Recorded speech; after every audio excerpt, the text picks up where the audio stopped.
There comes a time in every human soul's journey when it must confront not merely the darkness of the world, but the shadow within and without the concealed face of the one who once smiled, the hidden hand behind the praise, the unspoken threat beneath affection. This encounter is not with the devil, but with the narcissist, the one who, when your light becomes too steady, seeks to shatter the mirror you have become. For your strength exposes their illusion, and your autonomy threatens the grand narrative they have woven around their fractured self. The narcissist thrives on illusion, control, and reflection because their entire identity is constructed through the eyes of others, through admiration, fear, or submission. And when someone comes along who is not mesmerized by the performance, someone who does not bend to the covert rules of manipulation, it sends a shockwave through their system, for it threatens the fragile construct they wear like a second skin. And if that someone happens to be deeply self-aware, emotionally grounded, and spiritually awake, then that person becomes dangerous to the narcissist's mask, because this awakened soul sees through the flattery, the triangulation, the subtle guilt trips, the love bombing that quickly morphs into control, and what was once admired becomes feared, for your clarity makes you unpredictable to someone who relies on scripts and mirrors to survive. So as your strength grows,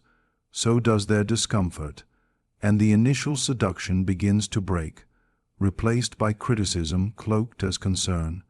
by coldness hidden behind silence. And if you do not shrink back into the version of yourself that needed their approval, they begin to unravel, not in dramatic collapse, but in calculated attempts to make you question yourself, because they cannot afford for you to fully awaken,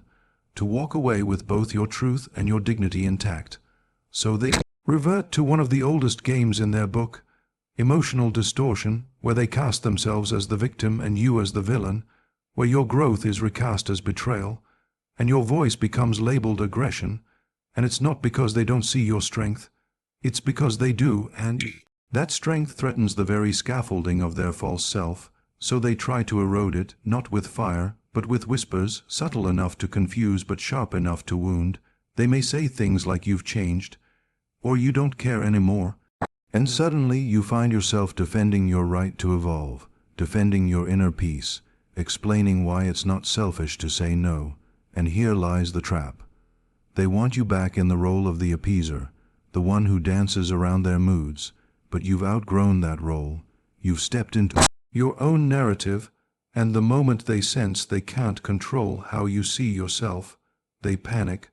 But because their panic cannot look like weakness, it arrives as moral superiority, or feigned indifference, or even calculated withdrawal designed to trigger abandonment wounds. Because if you chase, they win, and if you doubt, they regain power. But this time you don't chase, because you've learned to sit with your discomfort, to understand that not all silence deserves your voice, not all conflict requires your surrender. And as they try to destabilize your new equilibrium, you begin to see how fragile their sense of control truly was, how dependent it was on your confusion, and how allergic they are to your clarity. And when you realize that their discomfort is not a reflection of your failure, but a sign of your healing, you begin to take your power back without needing to fight. You begin to walk with a steadiness they can't mimic, a stillness they can't provoke, and now their weapons once so effective begin to dull, because they were forged for the old you, the one who needed to be understood, validated, rescued. But you've become someone else now, someone who no longer confuses love with control, someone who no longer feels guilty for protecting their peace. And this evolution, this quiet but powerful reclamation of self, is what makes you dangerous to the narcissist, because you've become someone they can no longer define, no longer predict, no longer mold. And in their world, that is the ultimate threat, not because you've harmed them, but because you've escaped the narrative they need to feel superior. And that escape is your liberation unfolding in real time. Their final tactic is not loud but cunning, because it is crafted not to confront your strength directly, but to unravel it from within, to make you second guess the very clarity that threatened their control in the first place. And while you may expect rage or open confrontation, what you receive instead is subtle,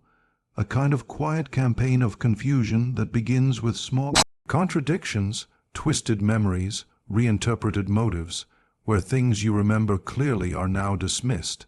and feelings you expressed are rebranded as overreactions, and suddenly you're standing in a fog, wondering how the ground beneath your feet began to shift. And this is by design, because the narcissist knows they can no longer dominate your outer world, so now they target your inner one, whispering doubt into your intuition, pushing guilt into your clarity, lacing shame into your independence, not because you are in the wrong,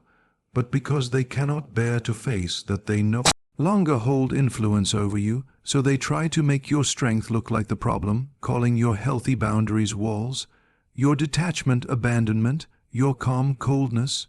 because if they can't weaken your voice, they'll distort its meaning, and if they can't stop your evolution, they'll try to frame it as betrayal. And this trick is not easily spotted at first, because it is cloaked in the language of concern, of closeness, of "I just want to understand." But underneath those words is the unspoken demand that you remain as you were, manageable, self-doubting, apologetic for your needs, and the danger here is not in their words alone, but in your own vulnerability to them, because if you've spent time in their emotional labyrinth, your nervous system is trained to respond to their cues, to soothe their moods, to make sense of their contradictions, and so the trick works not by force, but by familiarity, by exploiting your empathy, your desire for resolution, your fear of being misunderstood. And this is where your awareness becomes your greatest shield, because when you recognize that their confusion is not your confusion, that their discomfort is not your guilt, that their inability to accept your truth is not proof that your truth is flawed, you begin to detach not just physically but energetically, refusing to internalize their distortion. And this is where the trick begins to fail, because it relies on your participation, on your need to explain, to be seen, to be approved of, and once you no longer require those things from them, they lose access to the levers they used to pull, and while they may increase the pressure, using others to validate their narrative, playing the victim to mutual acquaintances, creating drama in your absence, it becomes less effective, because you've shifted the battleground from their arena of chaos to your inner sanctuary of stillness, and they cannot follow you there, because that place is built from truth, from boundaries, from a self-respect that does not need confirmation, and in that sacred space, you remember that their manipulation says nothing about your worth, and everything about their fear of irrelevance. For someone who survives through control finds collapse not in confrontation, but in being forgotten, and so their last dirty trick, which once seemed like a storm, now looks more like dust in the wind, scattering against the stability you've chosen, against the presence you've reclaimed, and though the trick may still sting, it no longer sticks, because you no longer look to them for the reflection of who you are. You've become your own mirror now, and nothing they say can unmake the strength. You've remembered your power lies not in explaining your truth, but in standing firmly within it, because the moment you begin defending your reality to someone committed to misunderstanding it, you abandon the very ground that gives you peace. And when dealing with a narcissist, that abandonment is exactly what they want, not in a direct confrontation where truth can be illuminated, but in subtle emotional transactions where they get you to question your own experience, where they shift the burden of clarity onto you by disguising manipulation as confusion, and so you find yourself over-explaining, over-apologizing, over-analyzing every word you speak, just to avoid their withdrawal, their judgment, their cold dismissal. But this endless cycle is not resolution, it is entrapment, designed to weaken your inner compass so that they can recalibrate it to their liking. And once they sense your defenses wavering, they move in with charm or chaos, whichever works to tilt your balance back toward dependency. And in this space, You begin to forget that you once knew how to feel whole without their approval, that you once had boundaries that didn't require justification, but something inside you begins to stir, and that still, small voice says that peace should not feel like walking on eggshells, and strength should not require negotiation, and from there you start to reclaim your voice not by shouting, not by winning an argument, but by refusing to engage in one you never needed to entertain, because your truth is not a debate. It is a lived experience. It is a knowing carved by reality, not perception, and when you stop feeding their need for explanation, you starve the cycle of validation they've become addicted to, and it is in that quiet refusal that your real power emerges, the kind that does not shout to be heard, but simply is immovable and whole, and the narcissist cannot grasp this kind of power. Because it is self-sustaining, it does not beg, it does not chase, it does not explain itself to make others comfortable, and they will try to bait you with silence, with guilt, with stories that paint them as the victim and you as heartless, and each time you do not take the bait, the illusion they built begins to crack, not because you fought back, but because you didn't need to, because your detachment is not cruelty, it is clarity. It is the natural response to emotional warfare that refuses to keep pretending it's a dance, and in that space of clarity, the narcissist loses access to the emotional strings they once pulled with such precision, because you've unplugged yourself from the drama, the guilt, the false responsibility, and even though you might feel the urge to explain yourself one last time, to clear the air, to be the bigger person, you realize that clarity doesn't always need to be shared. Sometimes it just needs to be lived, and the ones who distort truth will never accept yours no matter how beautifully you articulate it. So you begin to practice silence not as avoidance, but as presence, and your energy shifts from defense to peace, from entanglement to freedom, and in that moment you understand that their distorted view of you is not your burden to carry, because when your truth is real, it does not need to be believed to remain true.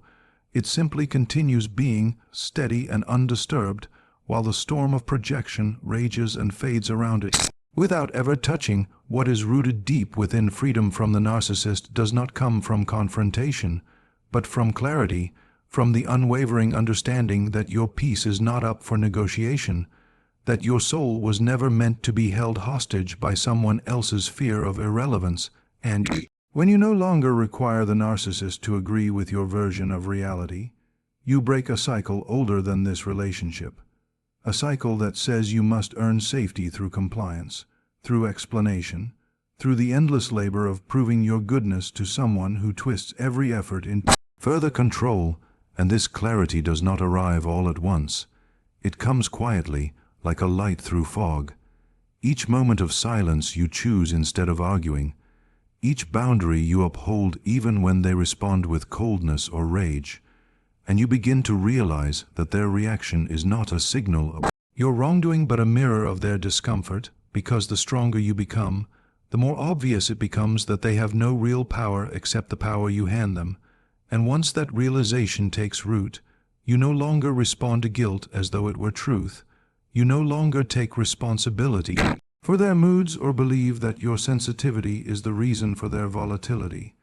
And instead of shrinking to make space for their chaos,